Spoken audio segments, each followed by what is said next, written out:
It is said in the scriptures that you should live in Kashi. You should live in Kashi. When you want to die, Maranam Janhavitire, if you want to die, people have the belief, in the old days you should go to Kashi and die there.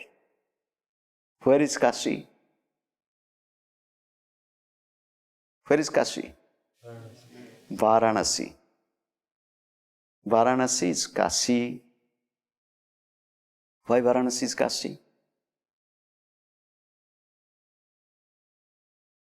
The meaning of Kashi, Kashyate, Prakasyate iti Kashi, that which illumines or illuminates is Kashi. That which illumines or illuminates is Kashi.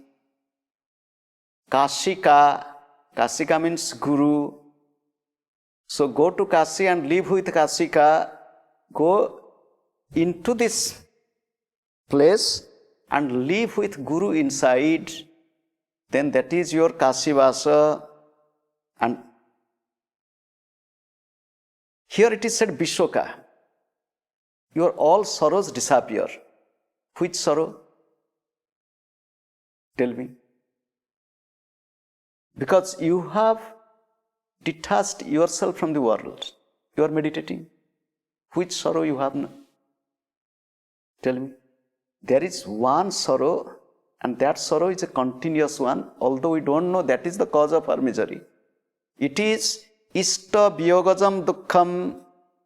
Ishta Viyogajam Dukkham, our separation from our own beloved, that is the real sorrow. Our separation from God is sorrow. Union with God, with our beloved, is the state of bliss. Previously, I was feeling that separation, and when I go in, whom I am searching for is with and within me, and that is why that state of sorrow disappears. I experience the state of closeness. So that is why Vishoka means freedom from sorrow. This sorrow is not the sorrow of, tell me, I don't have a job. Sorrow of I don't have money. Sorrow of I don't have a friend. This sorrow, Vishoka, the sorrow of separation from my beloved, sorrow of separation from God, sorrow of separation from one's own Istadeva, Istadevi,